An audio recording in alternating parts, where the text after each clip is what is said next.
The Children of the Oak Walker. Part 16 by random appellation 468. I sat at my writing desk and stared at the blank sheet of paper in front of me. As part of my agreement with Mr. Caranti, I had to write a letter to the authorities at New Wilderness encouraging them to surrender, in exchange for safe passage out of the red zone, as the interior of Barron County was known. I'd been upgraded from my cubicle to a separate room on the 5th floor, a well-furnished place with big windows and furniture done all in modern pastels of white, gray, and beige. However, the windows were bulletproof, thick enough that I had no chance of breaking through them, and I knew for a fact that the LSAR staff were watching me 24/7. I spotted tiny holes drilled in the otherwise brand new walls in oddball places, found little microphones in a vase of fake flowers, and discovered a plastic chip on the back of my neck after my first shower. Likely some sort of tracking device. Every day a maid came through to clean, though I could tell from how she worked that it was more of a controlled search. Some requests I made were filled with great flair. I received all sorts of writing things, pens, pencils, paper, and even paint. But anything that I could have used to hurt myself or someone else was tightly controlled. My pencils couldn't get too sharp, or they'd take them. My shaving razor was given to me only during shower time, which was the same time every day at 6 o'clock, and was confiscated right after. They had cameras watching the bathroom too, but I didn't care anymore. After all, I'd already promised my life away. What did it matter who saw me naked? I turned my head to look out my window and sighed at the midday view of Black Oak. Just to get out, smell the trees, walk on real dirt. Will I ever do that again? Looking back at my barren letter, I chewed my lower lip and tried to think of what to say. ELSAR High Command would read it before they sent it out, and I didn't want to give them any more of an advantage than necessary. But I had to write something. While I grappled with some bland diplomatic slop to write down for Sean, my mind conjured up a barrage of things my fingers itched to scratch down. Dear Chris, I know you kissed Jamie. Peter and I both saw you. I thought you liked me. Guess I should have dated the pirate, even if he smells like beer. He's more honest than you. I shut my eyes and tried to breathe slow, but the thoughts kept coming, like an avalanche of pent-up fury. Dear Jamie, you lying two-faced whore. You kissed him. You kissed him! Even though you knew he was mine. I hope you get eaten by a birch crawler just like your loser brother. Stop it! Gritting my teeth, I hissed angrily at myself and shook my head. That's too far. You need to calm down. I pushed off from the desk and walked to a compact acoustic booth in the corner of my room. Since they never let me go out, they said it was to keep me as healthy as possible. But I knew it was to keep me from trying to escape. ELSAR had given me a special treadmill in my room, so my muscles stayed in good condition. The device came equipped with a virtual reality headset and variable terrain rollers under the main belt to simulate sticks, rocks, and bumps in the earth. Each had some kind of porous cloth over it, allowing for the simulation of trees, bushes, and even buildings by touch, the material hardening or shaping via electrical current. Nothing compared to the serene beauty of a real forest. It was at least enough to keep my stress levels at bay. And so I stepped inside. With the door shut, I slid the bulky plastic headset on and tightened the Velcro straps around my head. Forest walk. 1 mile. A loading screen appeared before my eyes, with a flying bird logo in the words Blackwing Software Inc. I had a feeling it was one of the many faces Mr. Caranti reported his organization wore a mid-tier technology company that developed games, computer programs, and other harmless things to keep the public eye off target. Now that I thought about it, I'd seen a few obscure games offered by this company before, to include an upcoming fantasy one that had looked promising. Of course, the appeal wore off now that I had everything at my fingertips but freedom. My dim surroundings lit up and a bright green forest came into focus, with sunlight filtering through the oak leaves overhead and birds chirping in the branches. A cool breeze caressed my face, and even though I knew that it was generated by small electric fans within the booth, it was still a nice touch. Of course, it didn't smell like the real thing. Even this level of technology could only accomplish so much. Soft, crumbly earth squished under my sock feet, but since it wasn't real, I walked on through the mud without a care. I had no particular direction that I intended to go. The forest map in this program lay the same each time, though it dropped you in different locations at every new start. Always I had the same routine. Walk for a little while, find a log, and sit down. At that point, I usually cried, screamed, or swore at the top of my lungs, raging at everyone and anyone. ELSAR monitored the virtual reality servers, so I knew they were listening in, but so what? If they didn't like it, they could just take my treadmill away. Trudging through the woods, I did my best not to think about Chris or Jamie, but my heart panged deep in my chest at how close it all looked to the woods around the wilderness. I spotted a nice smooth chunk of granite and settled myself down, leaning back against it so the yellow dapples of sunlight trickled my upturned face.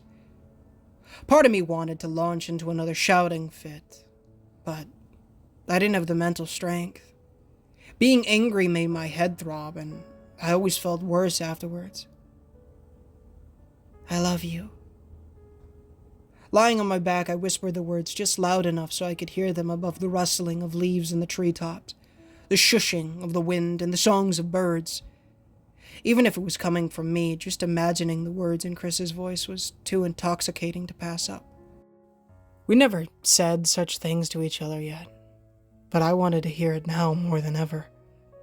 I thought about trying to sneak it into my note, to tell him how I felt in some clever hidden code, but I knew ELSAR would use it as fuel against him if they found out.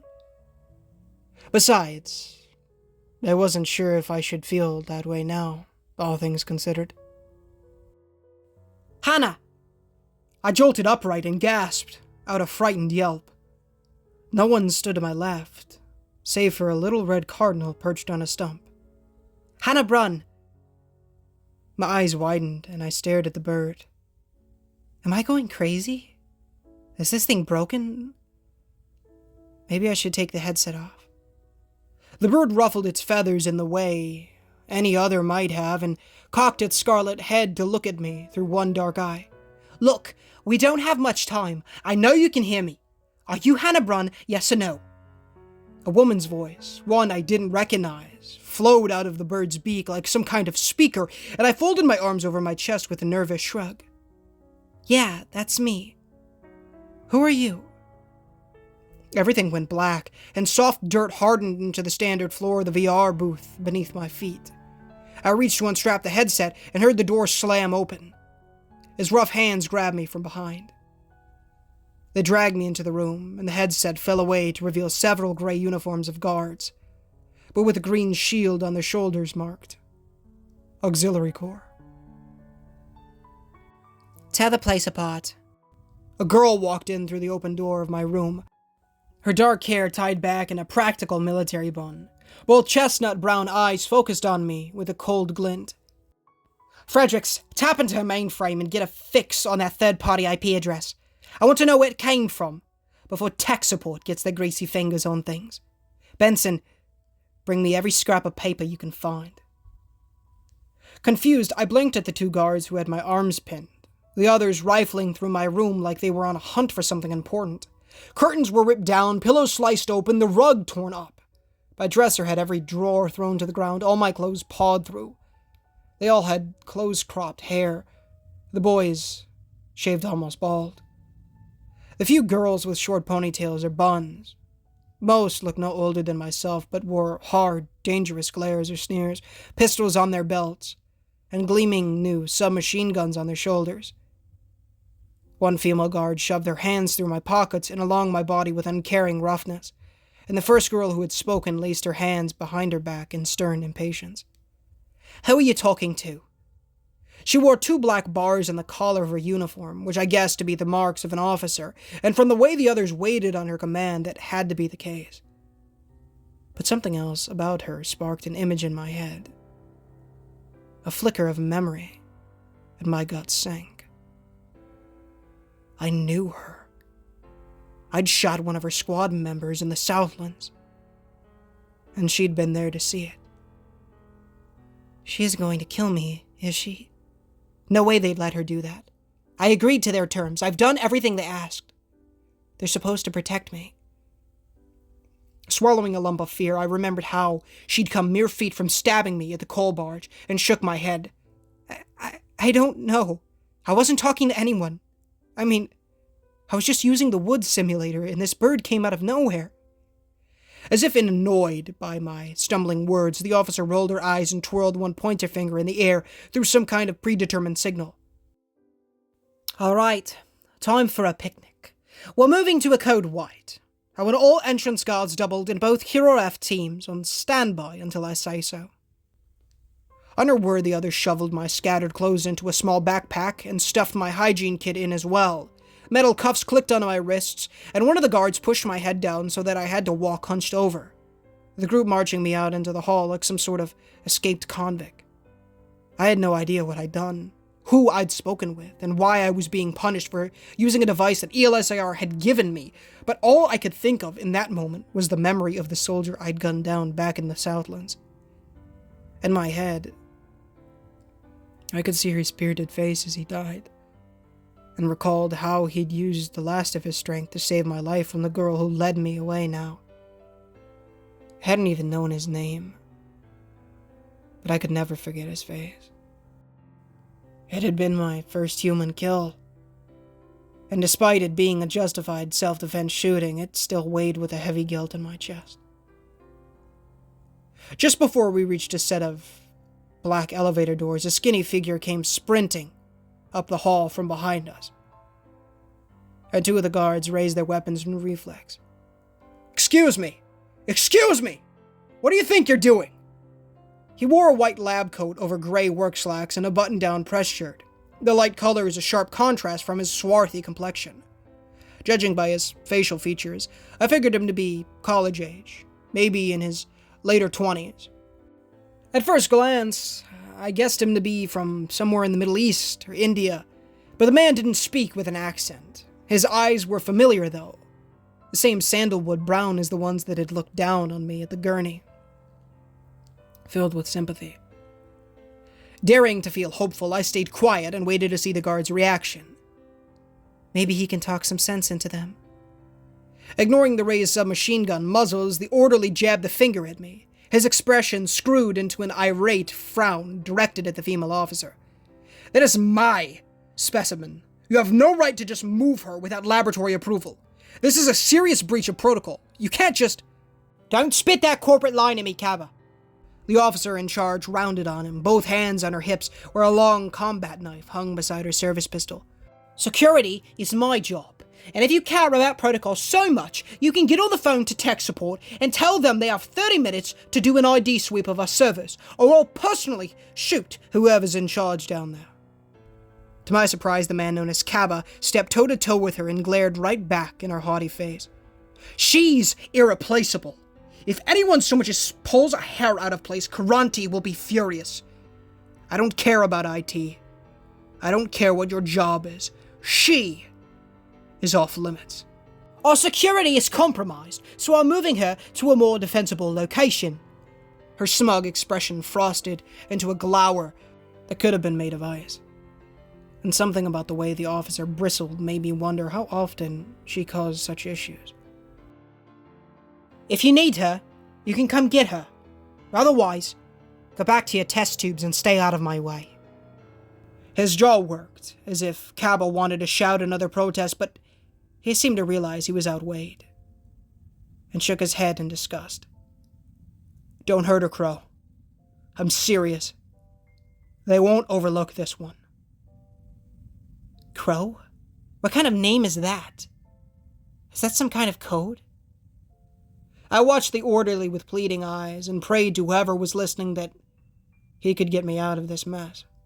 I'll put her in solitary. With an indifferent snort, Crow turned her nose up and strode onward to the elevator. A few cold nights won't ruin her. To my disappointment, Kappa didn't move as they dragged me along, his Adam's apple working in resentful swallows on his dark neck. Ding! The door slid open at Crow's thumb, pressed to the digital access screen, and we all shuffled inside.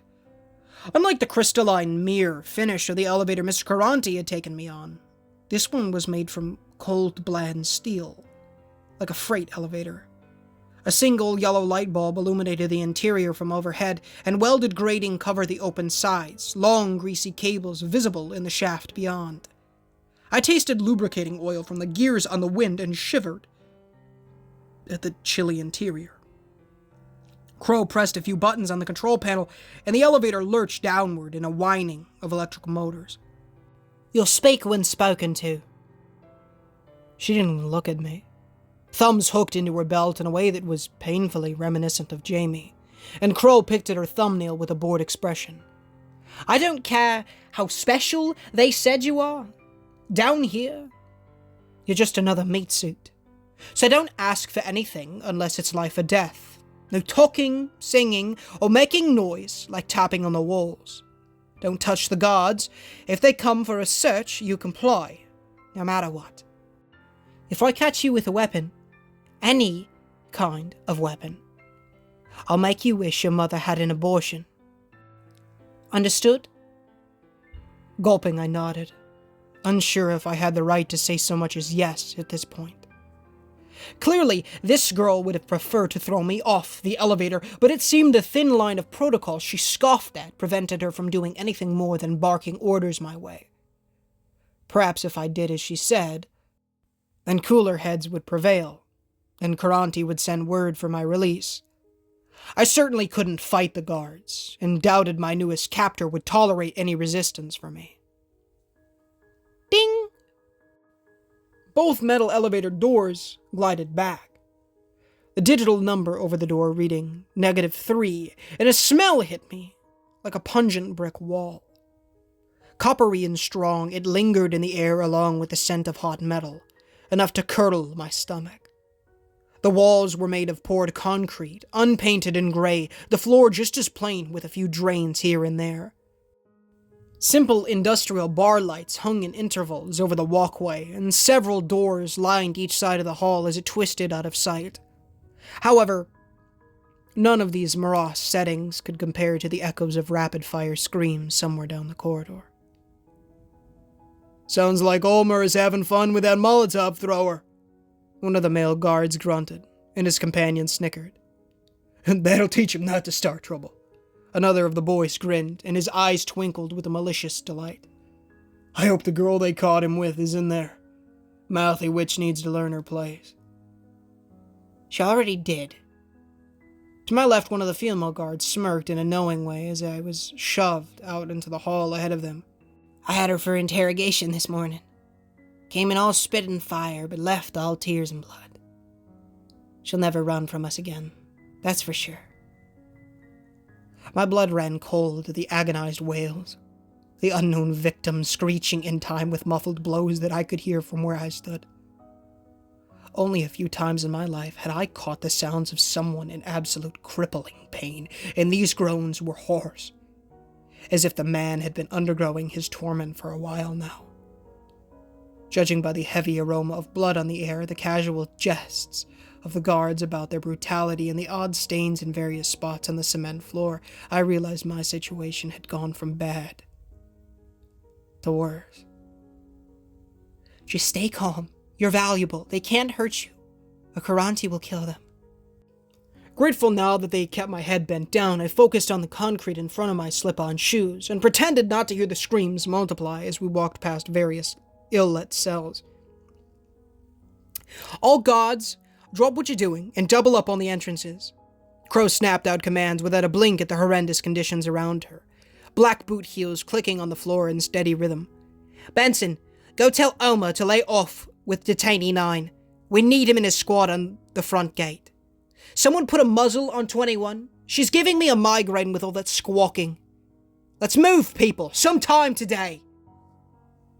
As the guards dispersed, the two holding my arm stopped in front of a small square door at the end of the hall, with white painted letters on the cement above marked, Solitary. A cage-style door welded from angle iron stood in the space, and this was unlocked for me to be tossed through. No more than 5 feet square, the tiny room sported a short steel bunk on the wall and a single brownish-gray blanket tossed over the bare metal. A toilet sat in one corner, devoid of even a curtain for privacy, and a spigot in the wall poised over a floor drain, which I figured was to serve as my sink, shower, and drinking water supply. It had no windows, only one light in the ceiling covered in wire mesh, and there were rusty red spatter marks on the wall around the bed. Take your time and get comfy. The guard to my right breathed in my ear, his hand lingering on my neck a few seconds longer than necessary as his comrade pulled my cuffs off. We'll come back later for a bunk check. After all, you might have something hidden. And I'm good at searching. He bounced his bushy eyebrows in a cruel suggestiveness and slapped the back of my scrub pants on his way out the door. My blood pressure soared, my rage turning red hot, and I balled both fists at my side. You touch me again, and I'll... Reality settled back, and as the lock shut in my door, a sickening dull clack that made me want to throw up. I'll do what? They own me now. If they don't leave any marks, there's no evidence for the lab techs to find. Who will believe it? Tightness closed in on my chest, and I sat down on the narrow bunk. The blanket so thin that it may as well have not been there. How would it come to this? My old life in Kentucky seemed a fairy tale compared to my current surroundings. I'd been safe there, loved by at least my parents, with a warm home in my own soft bed.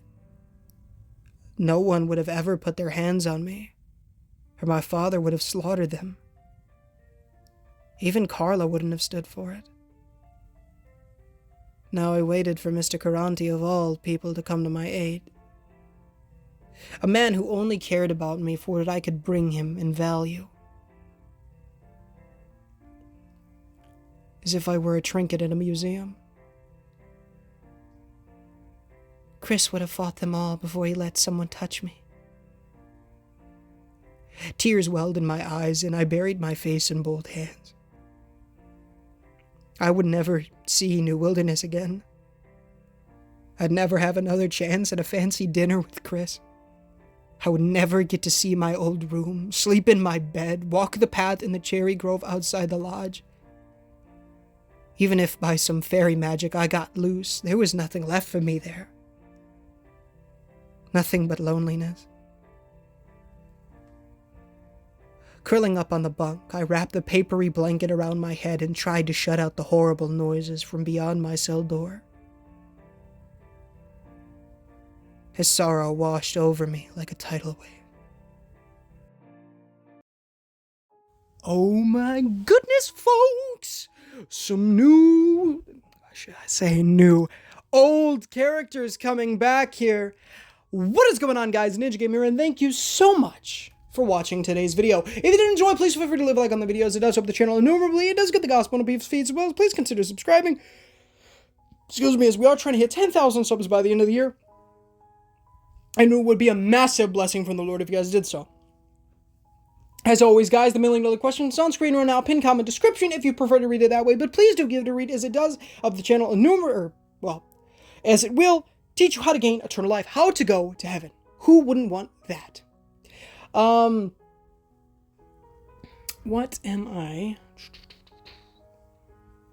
Of course, yeah, So please give that a read. The amazing Random Appellation 468, a link to his Reddit page and a link to the original story will be found in the description, as well as let me know what you thought of the story in the comments. I thought this one went from, it went from 0 to 60 like that. Oh my goodness. Like, well, we're going to talk about it, of course, but let's get the things done first. I apologize. Well, they got to be said, they got to be said. Of course. The amazing Mew, whose music I use in all of these videos, a link to his channel, and a link to all of the music that I use in these videos will be found in the description. If you would like to use his music for your videos, make sure that the specific song that you would like to use says it is free to use as long as credit is given. If it doesn't, of course, you cannot use it. It should specifically say that it is not free to use. At least the only one that I've seen like that, that says it's not free to use, has specifically specified that it is not free to use as long as credit is given, of course. So it'll say free to use as long as credit is given, of course, and if that's the case, of course, put a link to his channel and possibly even a link to the music itself. I more do that, so if you guys would like to listen to it in your free time, you guys are super easily able to do so, and you don't have to scrounge the internet for them. And of course, if it says no, you obviously can't use it, of course. My brothers have a YouTube channel, Tamac Plush Videos, where they upload plush videos, and they're uploading daily in 2024. If you would, please go check them out. It's fantastic stuff, and I highly recommend the 2021 videos, as well as the amazing brand new South Park series that I voice Eric Cadman in, of course, guys. So please go check that out. It's fantastic. And like I just mentioned, I make quite a few cameos over there. So if you want to see me in something other than horror stories and video games, go check those out. And my youngest brother Cole wants to be a rapper, so I'm leaving a link to his YouTube channel and a SoundCloud for his music. The Cole is his name, so please go check it out. It's great stuff, so please go check it out. The Barron County Anthology by Random Appellation 468, as well as a former stalker texted me this morning. She's Been Dead for a Year by Tiro 1000. Both beautiful, amazing playlists will be found in the description. Some of my favorite stories I've ever done here on the channel. So if you're looking for something else to watch, and, you want something to watch, I mean, there they are. And of course, if you're a fan of The Children of the Oak Walker, tonight's beautiful story, of course, and you want more from the Barron County Anthology, that is The Children of the Oak Walker is part of it, and you haven't caught up, make sure to do so. You'll know more about, certain characters, such as Crow and Kaba, which I didn't even know Kaba was an old character, because I guess I'd forgotten, but I will talk about that in a little bit. Thanks to somebody from the comment section, so I really appreciate that, the Reddit post. Anyways, make sure to join the Discord. A link in the description will, of course, be there, as it always is, and I'd love to talk to you guys over there. Come join. We're building an awesome community. It's a great time, so please come over. It's great stuff. Love you guys. Appreciate that. As well as, if we do hit 10,000 subs by the end of the year, I will be platinuming Crypto the Necrodancer, one of the hardest platinums to possibly do. So please, let's hit that 10,000 so we can grind ourselves into the ground with that one. But now it is time to talk. Oh my goodness. So who do we think that person is? The one that's reaching in through the IP? Could it be... So they say it's a breach, but what if it's not a breach? Right? We know that ELSAR has the girl that Sean loves captured. So there's always that angle. We can always explore that angle. Maybe it's her. Maybe she has some higher connections. Maybe she's not a prisoner. Lord only knows.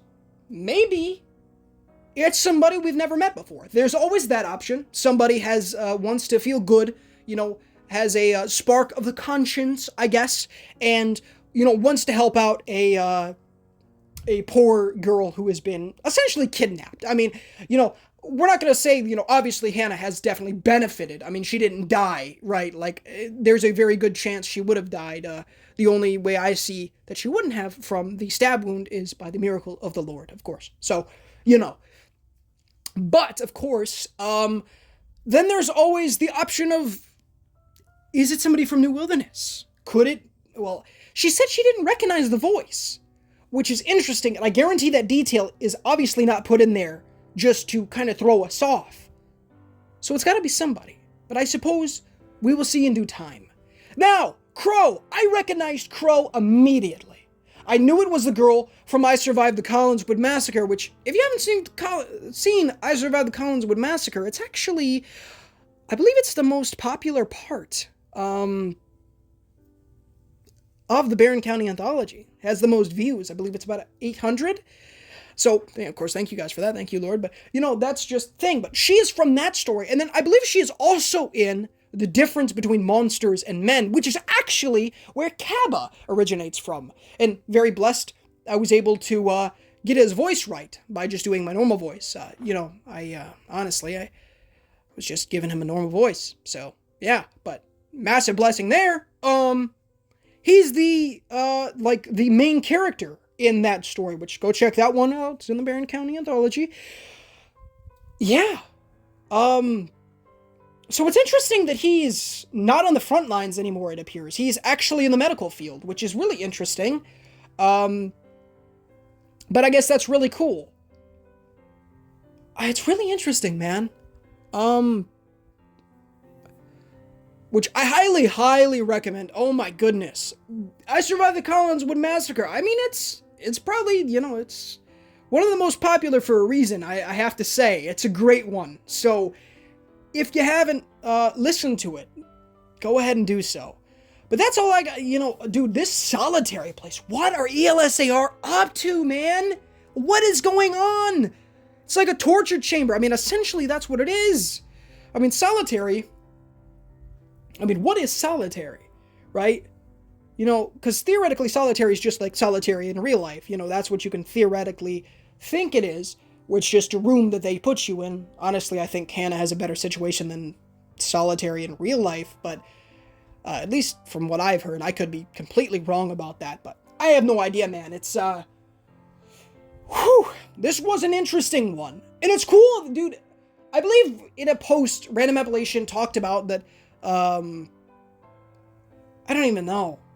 It might have not even been in a post. So maybe I won't say what it was. I think it might have just been a DM to me. So maybe I won't. But he did talk about something. I feel like he wouldn't really give a crap if I'd said it. Just because, obviously Children of the Oak Walker is, it's done. We're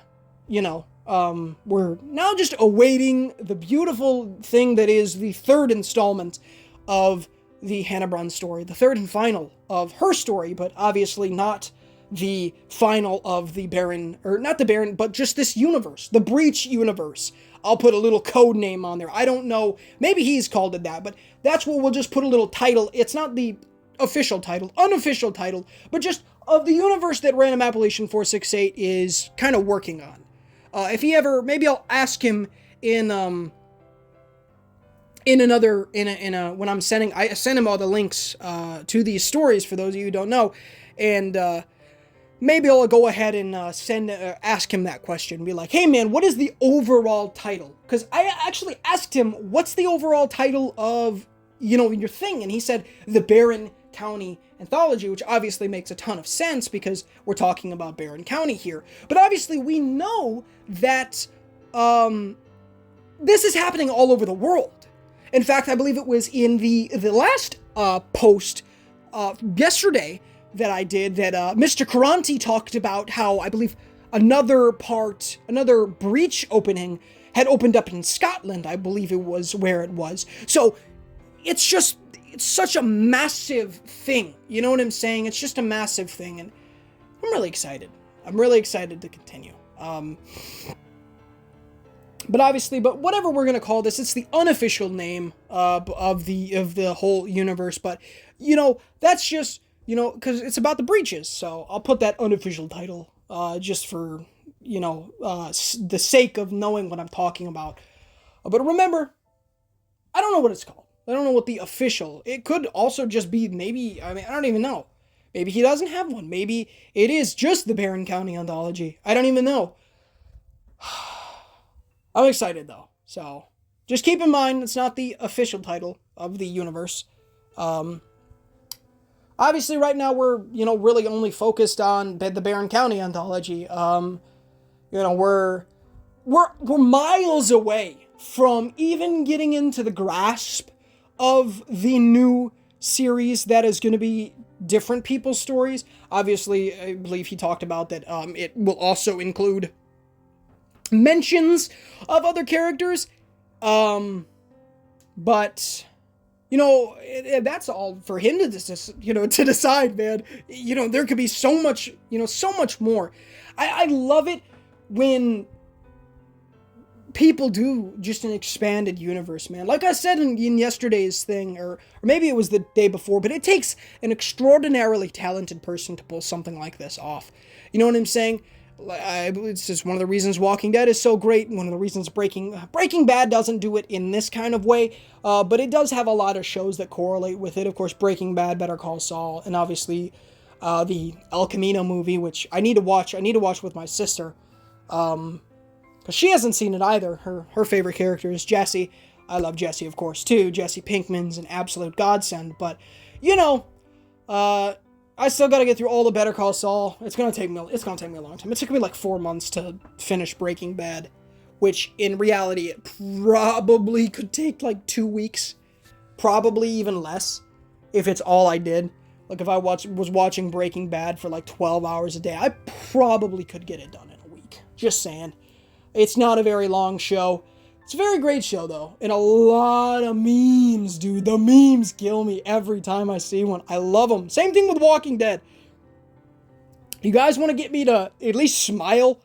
Throw a Breaking Bad or a Walking Dead meme my way. If we ever do some try not to laugh with, like, a media share or something, if we ever get to a point where we're able to do that, just a little hint there for all y'all folks watching right now. Not saying we ever will. I don't freaking know. But, you know, maybe media share, maybe we don't even have to do that. Maybe we could just do something really fun. Like, I could say, hey, we're doing something in Discord. Put your memes in the Discord and I'll do a video reacting to them. And, you know, if I laugh, something. I don't know. But I've been talking a while. I'm going to let you guys go.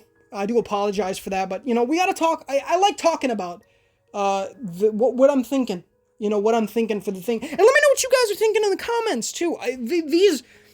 You guys are loving the Children of the Oak Walker. So thank you, guys. Thank you, Lord, for that. It's such a blessing. I'm so glad I get to provide this for you guys. I don't know if any other horror narrators are narrating this right now. I have absolutely no idea. But, you know, I'm glad I can provide this for you guys. I know, at least from what it used to be, I was one of the only people that at least I knew of that had done everything from the Barron County Anthology, at least until the Children of the Oak Walker, of course. So, I don't know, but I love you guys. I'm going to let you guys go. Thanks for sticking around, and thanks for listening to me ramble for the last, I don't even know how long, probably about 15 minutes or so. Good golly gosh, I apologize for that. It's a long time, I know. But I love you guys. Thank you so much for watching. And until next time, guys, this is Ninja Gamer signing off.